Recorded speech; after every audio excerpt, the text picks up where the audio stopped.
So ayan mga kadrama-rama, alam ko pong inaabangan nyo po no, yung next na mangyayari po dito sa Abot Kamay na Pangarap dahil sobrang nakaka-tense na nga po no, tsaka nakaka-excite na nga din yung pinapakita ni Director every episode dito sa Abot Kamay na Pangarap dahil alam naman po talaga natin ngayon no, na itong si Moira talaga ay mabubuking talaga ni Lynette dahil nga po sa kanyang galawan no, dahil nga po the way siya magsalita, the way siya kumilos, talagang Moira na Moira talaga no, hindi talaga makikita na siya talaga si Morgana, kaya hindi talaga sila Lynette at saka sila Giselle, sila RJ, sina Ana nagkamali talaga sa kanilang hinala talaga dito kay Moira dahil talagang malalaman pa rin talaga nila yung katotohanan about dito kay Moira, di ba?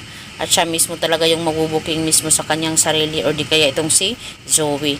Kaya itong si Lynette sasabi niya na tama na ang pagpapanggap Moira. Alam na namin ang totoo at bilang na lang ang oras mo dahil mabubulok ka ngayon sa kulungan. At babalik ka doon sa pinanggalingan mo. Dahil alam naman po talaga natin mga kadrama na napakarami po talaga yung kasalanan talaga ni Moira no, na dapat talagang pagbayaran dito sa mga tanyag. At number one niya, kasalanan niya yun is pagiging mastermind nga po niya no, nung nawala itong si Lolo Pepe dahil nga po sa namatay yung tao na yun na kung saan mahal na mahal talaga ni nila Giselle sa kanila Arjen nila Annalyn yung lolo at saka papa nila, talagang sobrang napakasakit para sa kanila. Kaya itong si Moira dapat lang talaga niya pagbayaran talaga yung mga kasalanan niya. Sabi pa nga ni Giselle, hindi maikakaila talaga ang plastic surgery na yan sa mukha mo. Kasi iba talaga yung pinapakita mong galawan, Moira. Diba? Mga ganun ba? Kaya lalong-lalo na ito si Lynette, talagang grabe yung kanyang mga interview, yung kanyang mga pamamaraan para talaga malaman niya yung katotohanan. Diba? Nung time nga noon, pa nga siya kay Moira, nagpaturo nga po siya.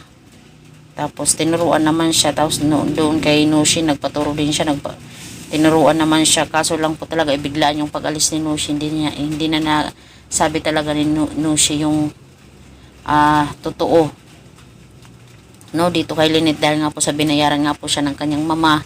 Dahil nung time na yun gusto niya talagang sabi ni Nushi dito kay Lynette about sa katotohanan na siya yung totoong Morgana, kaya hindi na yun nasabi dahil sa binayaran nga po siya ng kanyang mama na hindi siya magsabi, bibigay daw niya yung 45% ng shares niya bilang stockholder po dito sa Apex. Kaya iba talaga yung pera no, iba din talaga yung pera kapag kapag engage. So mga kadrama, alam ko na yung iba is ayaw na manood ng drama na to dahil daw sa sobrang matagal na, sobrang paikot-ikot na lang daw. Pero yung nagugustuhan ko lang talaga dito is yung mga rules, yung mga karakter na iba-iba na pumapasok dito, ginagampanan talaga nila yung rules na yun.